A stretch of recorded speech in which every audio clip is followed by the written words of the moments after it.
Ladies and gentlemen, life is not a simple path. It is a battle between who you are and who you could be. The question is not whether you will struggle, that is inevitable, but whether you will rise beyond yourself, beyond your fears, beyond the limitations imposed by comfort and complacency. To transcend yourself is to walk voluntarily into the unknown, to confront the chaos of existence, and to take responsibility for transforming it into something meaningful. It means refining your character, facing the deepest parts of your own nature, and striving toward the highest good you can conceptualize. This is not an easy task. It demands sacrifice, demands discipline, but the alternative, the failure to grow, is far worse. If you refuse to push beyond yourself, you remain weak, resentful, and stagnant. But if you take on the challenge, if you willingly bear the burden of self-improvement, you will discover that you are far more capable than you ever imagined. So tonight, let's explore what it means to transcend yourself, to break free from mediocrity, to shatter self-imposed limitations, and to become someone who is not merely surviving, but truly thriving. Because that, after all, is the only path worthy of a life well lived. Taking responsibility is the foundation of personal transformation. It is the act of acknowledging that where you are in life is, to a large extent, a result of your own choices, actions, and responses to circumstances. This is not an easy truth to accept, because it demands that you abandon the comforting illusion that external forces, other people, society, luck, or fate are entirely responsible for your situation. Instead, it forces you to confront the reality that you have played a significant role in shaping your present condition, and that, by extension, you have the power to shape your future. People often resist taking responsibility because it comes with an uncomfortable burden, accountability. If you admit that your failures, shortcomings, and struggles are largely within your control, then you can no longer justify blaming others or waiting for someone else to fix your problems. This realization can be painful, but it is also liberating. When you take responsibility, you reclaim control over your life. You stop being a passive participant in your own story and instead become the author of your destiny. One of the most important aspects of responsibility is the ability to recognize and correct your own flaws. Every individual has weaknesses, some inherited, some learned, and some cultivated through years of poor habits and misguided beliefs. It is tempting to ignore these flaws or rationalize them away, but doing so only keeps you trapped in a cycle of stagnation. Growth begins when you take an honest look at yourself and ask, what am I doing wrong? Where am I falling short? What can I do better? Answering these questions requires humility, because it means admitting that you are not yet who you could be, but that humility is the first step toward genuine improvement. Taking responsibility also means accepting that life is unfair, but refusing to let that unfairness dictate your future. Many people become bitter when they realize that they have been dealt a difficult hand. Perhaps they were born into poverty, faced discrimination, suffered loss, or endured trauma. These hardships are real, and they should not be dismissed. However, the crucial question is not whether life is unfair, but how you choose to respond to that unfairness. You can allow it to make you resentful, angry, and defeated, or you can decide that, despite the obstacles in your path, you will take control of what you can and move forward anyway. There is a kind of quiet power in taking responsibility, because it forces you to shift your focus from what you cannot change to what you can. Instead of dwelling on how others have wronged you or how circumstances have conspired against you, you start asking yourself, what can I do right now to improve my situation, even if only slightly? The moment you ask that question, you begin to move in a new direction, one of growth, strength, and personal agency. This principle applies not just to individuals, but to entire societies. A culture that promotes responsibility flourishes because it is filled with people who are willing to work hard, solve problems, and create value. Conversely, a culture that encourages victimhood and blame decays because it breeds dependence, entitlement, and a lack of resilience. The strongest individuals, families, and communities are built on the idea that every person has a duty to take responsibility for themselves and contribute something meaningful to the world. One of the greatest obstacles to responsibility is self-deception. People lie to themselves all the time to avoid the discomfort of facing their own shortcomings. They convince themselves that their failures are always someone else's fault, that they are powerless to change their circumstances, or that they don't really need to improve. But deep down, they know these are lies. The problem is that acknowledging the truth would require them to act, to work, to struggle. And many people would rather remain comfortable in their illusions than endure the temporary discomfort of growth. Taking responsibility requires discipline. It means setting rules for yourself and following them even when it is difficult. It means doing what you know you should do, even when you don't feel like it. Discipline is the bridge between who you are and who you could be. It is what allows you to move from chaos to order, from weakness to strength, from passivity to action. Without discipline, responsibility remains just a vague idea. With discipline, it becomes a daily practice that reshapes your life in profound ways. Another critical component of responsibility is making peace with failure. Many people avoid taking responsibility because they are afraid of failing. Fear that if they try to improve and fall short, they will have no one to blame but themselves. But failure is not the enemy. It is an inevitable part of growth. Every successful person has failed, often repeatedly. The difference is that they did not use failure as an excuse to give up. They took responsibility for their mistakes, learned from them, and kept moving forward. Taking responsibility also means being careful with your words and commitments. When you say you will do something, do it. When you make a promise, keep it. When you take on a task, complete it to the best of your ability. Your integrity is built on the foundation of responsibility, on your willingness to be reliable, trustworthy, and accountable. If you cannot be trusted to follow through on small commitments, how can you expect to handle greater responsibilities?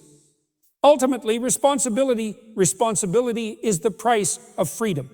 Many people think of freedom as the ability to do whatever they want, whenever they want. But that is not true freedom. That is chaos. Real freedom comes from having control over yourself, your actions, and your choices. It comes from knowing that you are not a slave to your impulses, your fears, or your circumstances. And the only way to achieve that kind of freedom is through responsibility. Confronting your chaos means acknowledging the disorder, fear, and darkness that exist within you and around you. It is a deeply uncomfortable process because it requires you to face parts of yourself that you would rather avoid. Most people spend their lives running from this confrontation, distracting themselves with entertainment, work, or superficial relationships to avoid looking too closely at the mess within. But ignoring chaos does not make it disappear. In fact, it allows it to grow, to take root in your mind and life, and to shape you in ways you don't even realize. Chaos takes many forms. It can be the unresolved trauma from your past, the destructive habits that you keep repeating, the fears that dictate your decisions, or the resentment that festers inside you. It can manifest as uncertainty about your future, confusion about your purpose, or a deep, unshakable anxiety about the state of the world. Chaos is the part of life that is unknown, unpredictable, and often terrifying. And yet, if you do not confront it, you remain weak. You remain controlled by forces you refuse to name. You become a puppet of your worst tendencies rather than a master of your own destiny.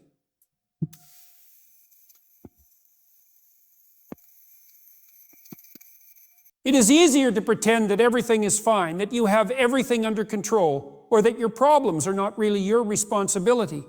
But as long as you deny the existence of chaos in your life, you cannot begin to bring order to it. This requires brutal honesty with yourself.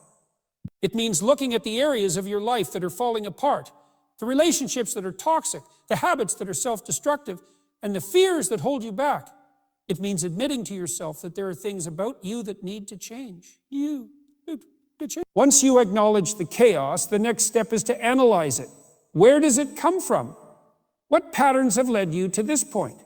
Are there recurring behaviors, thoughts, or circumstances that keep pulling you into the same destructive cycles? Many people repeat the same mistakes over and over again because they never stop to examine the underlying causes.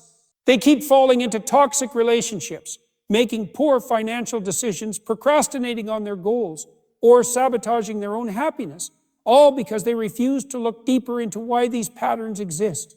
Self-reflection is a difficult process, but it is necessary if you want to gain control over your life.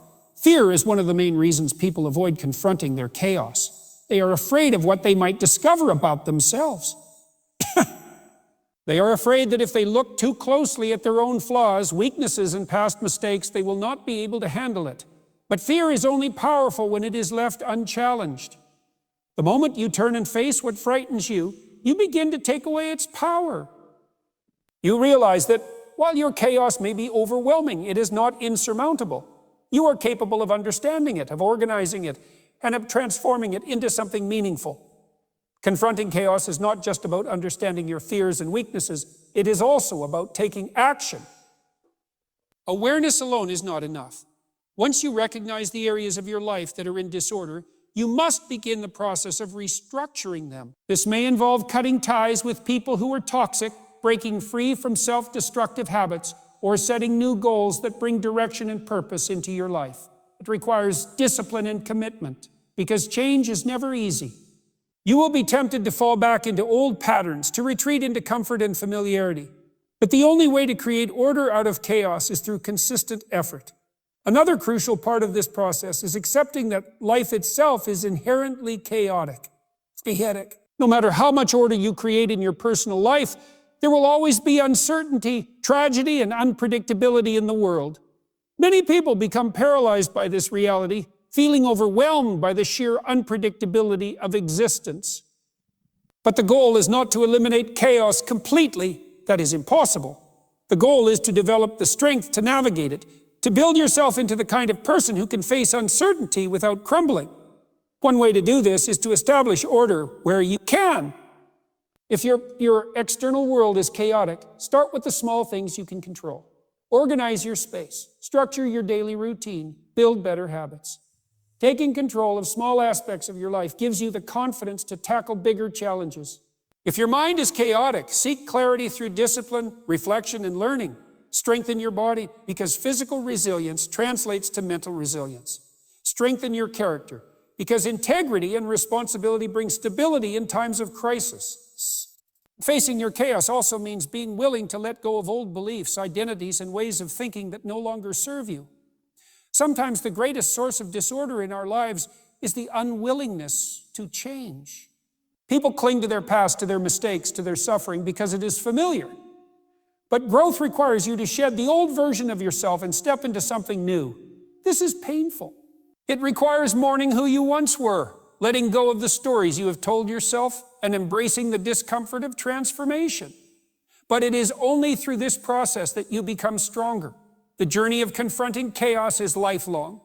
You will never reach a point where everything is perfectly ordered, where all fear is eliminated, and where uncertainty no longer exists. But what you can do is become someone who is no longer ruled by chaos. You can become someone who stands in the face of disorder with confidence, who does not run from fear but moves through it, and who continuously seeks to bring order to their own life and to the world around them, then to the world around. Aiming higher is the fundamental principle that separates those who stagnate from those who evolve. It is the act of setting a goal beyond your current self, beyond your immediate capabilities, and pursuing it with relentless determination.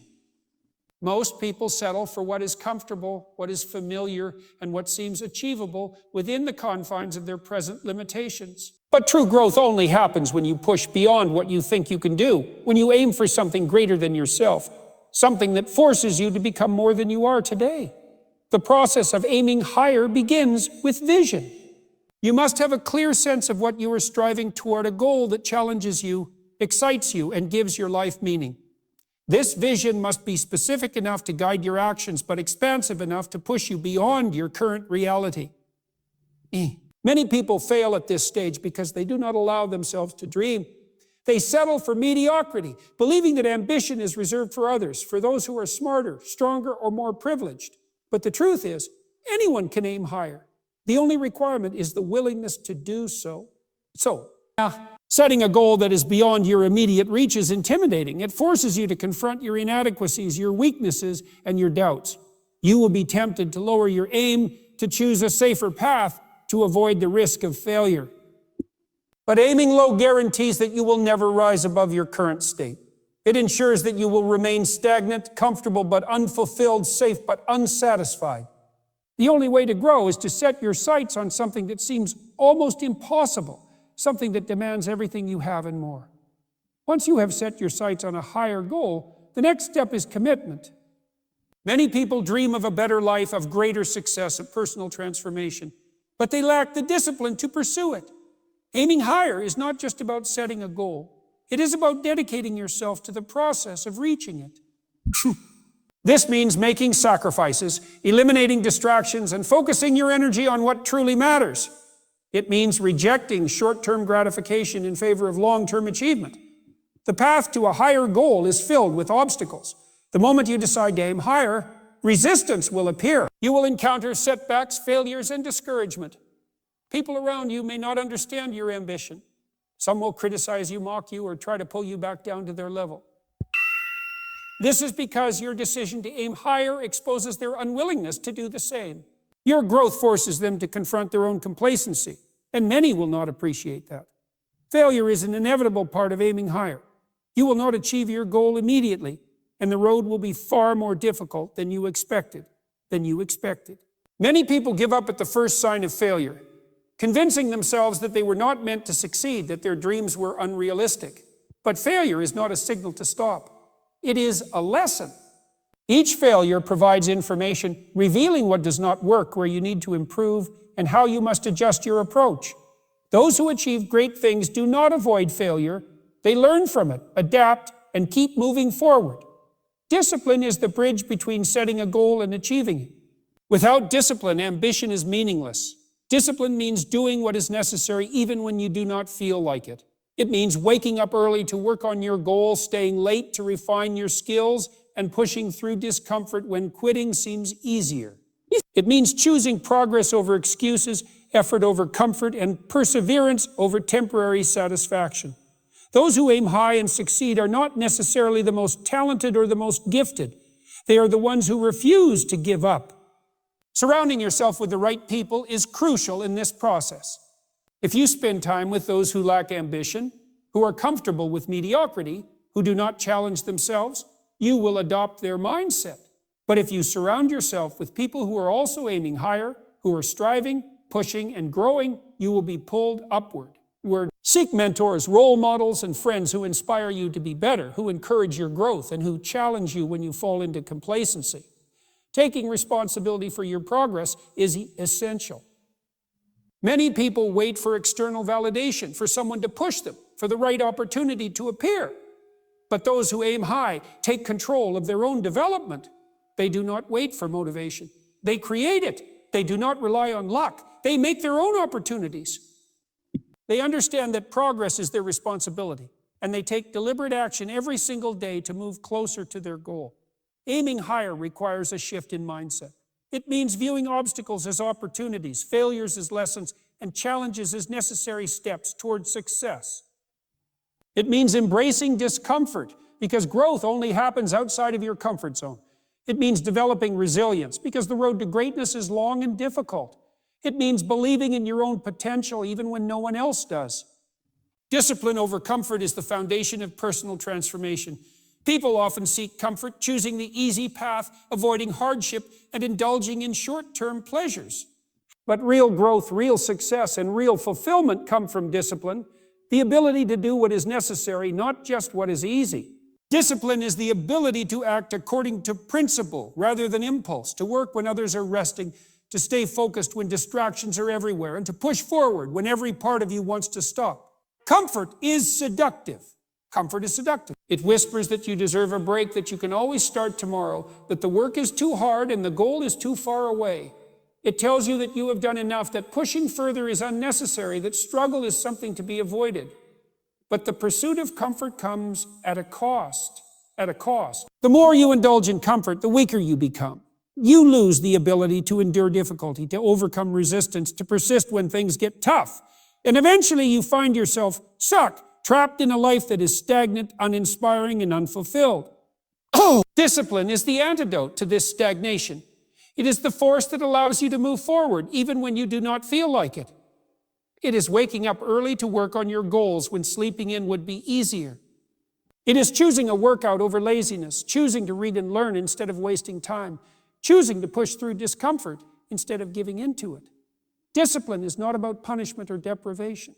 It is about freedom. It is about gaining control over yourself so that external circumstances and fleeting emotions do not control you. The process of developing discipline begins with small actions. Many people believe they need a surge of motivation to change their lives, but motivation is unreliable. It comes and goes, fluctuating with mood, energy, and external circumstances. Discipline, on the other hand, is consistent. It does not rely on emotion. It is a decision, a commitment, a way of being. And it is built through daily habits, through the small, seemingly insignificant choices that over time determine the course of your life. The greatest challenge of discipline is overcoming resistance. Resistance is the internal voice that tells you to quit, that convinces you the effort is not worth it, that urges you to take the easy way out. It appears every time you set out to do something difficult, whispering excuses and justification. But resistance loses its power the moment you take action. The hardest part of any task is starting. Once you begin, momentum takes over. This is why discipline is about action, not thought. The more you think about doing something, the more likely you are to talk yourself out of it. The solution is to move, to take the first step, no matter how small, and let discipline carry you forward. Comfort provides instant gratification, but discipline provides long-term fulfillment. The things that bring real satisfaction in life, mastery, success, strength, wisdom, are all the result of sustained effort over time. No one becomes great by accident. No one achieves excellence by choosing comfort. Every person who has accomplished something significant has done so through years of disciplined work. They have sacrificed, endured setbacks, and continued when others would have quit. They have chosen discipline over comfort, again and again, until it became second nature. There is pain in discipline, but there is also power. When you develop discipline, you build confidence, not the superficial kind that comes from external validation, but the deep, unshakable confidence that comes from knowing you can rely on yourself.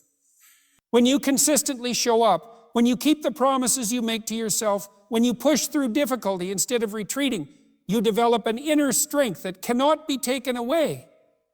You learn that you are capable of more than you thought, that you can endure more than you believed, that you have the power to shape your own future.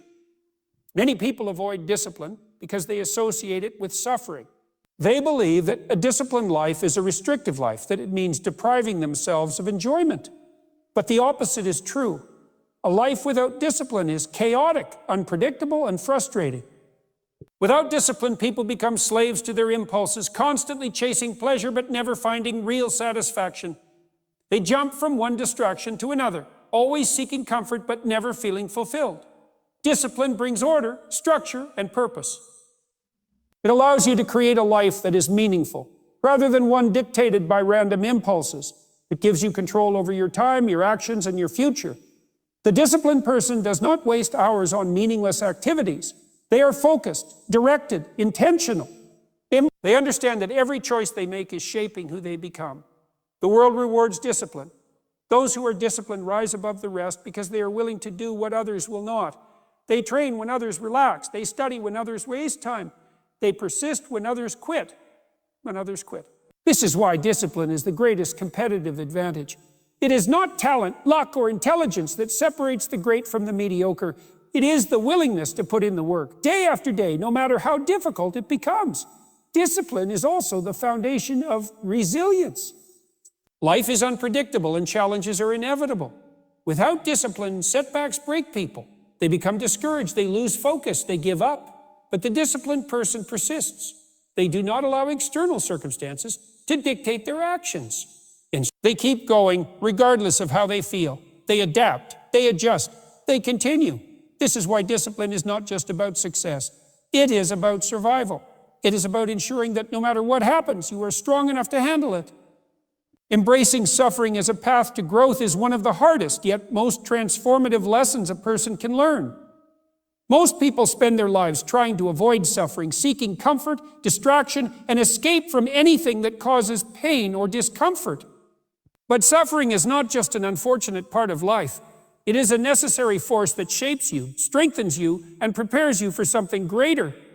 Every person who has achieved anything meaningful has endured suffering, not as a punishment, but as a crucible that forged their character, deepened their wisdom, and sharpened their resolve. Suffering comes in many forms.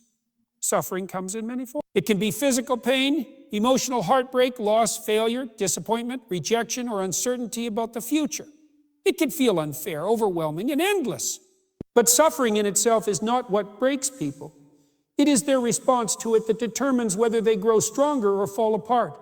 Those who resist suffering, who see it as meaningless or unbearable, often find themselves crushed under its weight. But those who choose to embrace it, to see it as a teacher, discover that suffering has the power to refine them in ways nothing else can. One of the most important realizations is that suffering is inevitable. No matter how much you try to control your life, no matter how carefully you plan or how hard you try to avoid hardship, suffering will find you. People lose loved ones, relationships fall apart, dreams fail, health declines, plans unravel. The world is unpredictable, and pain is part of the human experience. The question is not whether you will suffer, but how you will respond when suffering comes. Will you allow it to break you, to make you bitter and resentful? Or will you use it as fuel to become stronger, wiser, and more resilient? Suffering reveals who you truly are. When everything is going well, it is easy to appear disciplined, kind, and strong. But it is only in the face of suffering that your true character is exposed. Do you crumble under pressure? Do you lash out in anger and despair? Or do you stand firm, endure, and continue moving forward?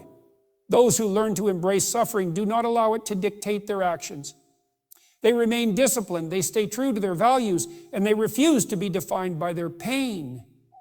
There is meaning in suffering if you are willing to look for it.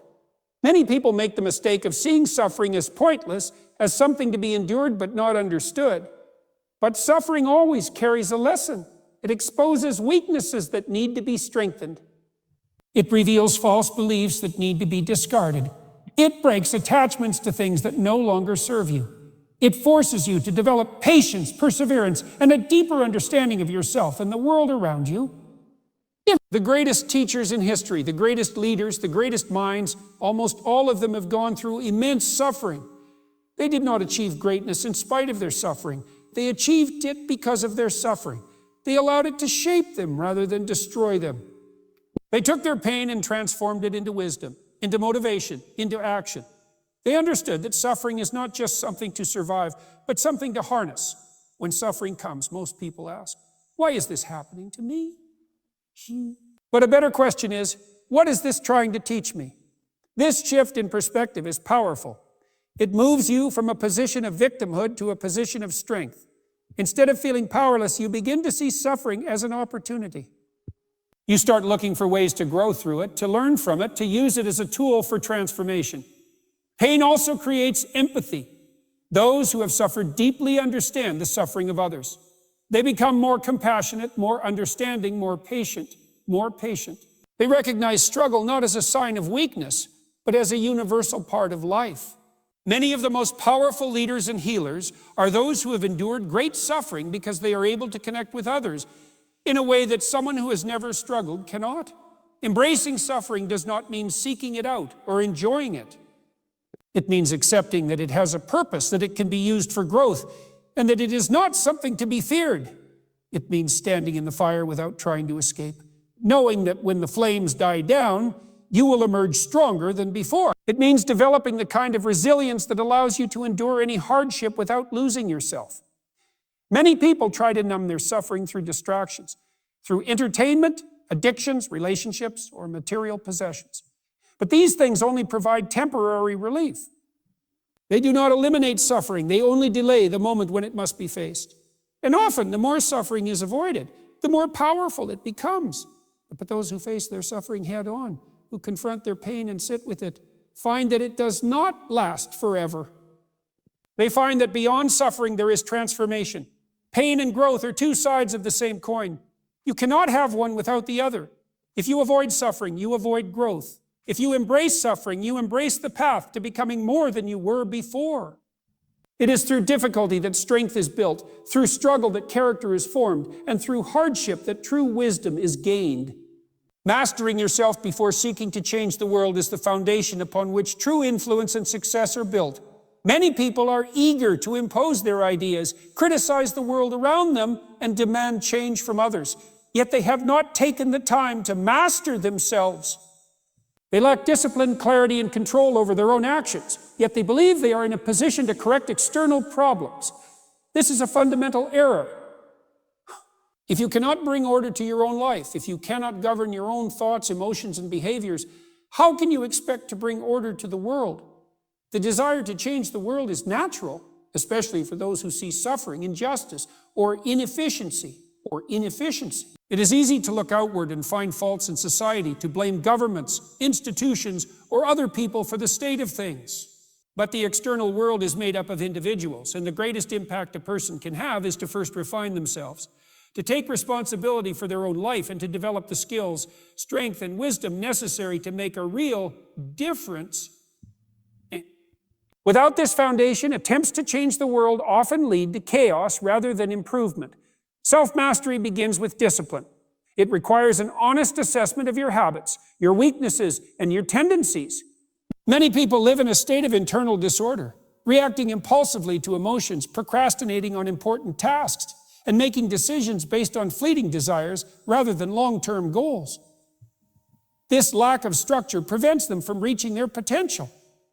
Discipline means taking control of your actions, setting clear objectives, and following through on commitments regardless of how you feel in the moment. It means acting with intention rather than being a slave to impulse. A key part of self-mastery is emotional regulation. People often allow emotions to dictate their decisions, leading to actions they later regret. Anger, fear, frustration, and resentment are powerful forces that can cloud judgment and create unnecessary conflict. Mastery of the self requires the ability to recognize these emotions without being controlled by them. It involves developing the patience to respond thoughtfully rather than react impulsively. Those who cannot regulate their emotions are easily manipulated, thrown off course by external events, and trapped in cycles of negativity. But those who develop emotional control gain an inner strength that allows them to remain steady in the face of adversity. Another crucial aspect of self-mastery is intellectual growth. Many people hold on to ideas they have never examined, assumptions they have never questioned, and beliefs they have inherited rather than developed through critical thinking. They argue not because they seek truth, but because they want to be right. True self-mastery involves a commitment to learning, to refining one's understanding, and to being open to new perspectives. It means being willing to challenge your own biases and improve your knowledge rather than stubbornly defending outdated viewpoints. Those who seek to change the world without first expanding their own understanding often do more harm than good. Physical discipline is another overlooked but essential element of mastering the self. The way a person treats their body is a reflection of their ability to govern themselves. Those who neglect their health, who lack control over their diet, sleep, and physical activity, often struggle with discipline in other areas of life as well. Strengthening the body strengthens the mind. Developing endurance, maintaining physical health, and engaging in regular exercise build resilience, both physically and mentally. A person who cannot discipline their own body will struggle to discipline their thoughts and actions. Taking responsibility for one's actions is a defining trait of those who have mastered themselves. Many people avoid accountability, blaming their failures on external factors, on luck, circumstances, or other people. But self-mastery requires full ownership of one's life. It means acknowledging mistakes, learning from them, and making the necessary changes. It means refusing to play the victim and instead taking control of what can be controlled. The strongest individuals are those who do not make excuses, but instead adapt, grow, and improve. A person who has mastered themselves naturally becomes a force of stability and inspiration to others. They do not need to impose change on the world through force or demand. They lead by example. Their discipline, wisdom, and resilience create a ripple effect, influencing those around them without the need for coercion. People respect and follow those who have proven they can govern themselves. This is why the greatest leaders in history were not those who sought power for its own sake, but those who first developed mastery over their own lives before seeking to shape the world around them. Many people attempt to fix the world while ignoring their own shortcomings. They demand justice while behaving unjustly in their own lives. They call for change while refusing to change themselves. This approach is doomed to fail because real transformation starts from within.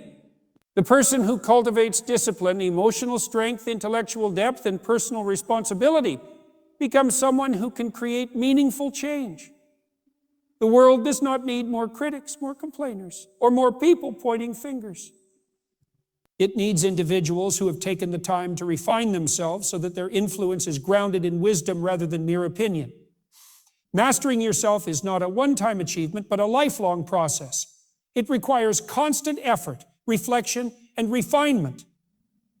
It means continuously pushing the boundaries of your potential, seeking improvement in every area of life, and maintaining a level of self-awareness that allows for growth. The more mastery you develop, the more capable you become of handling life's challenges, of uplifting those around you, and of contributing to the world in a way that is truly meaningful.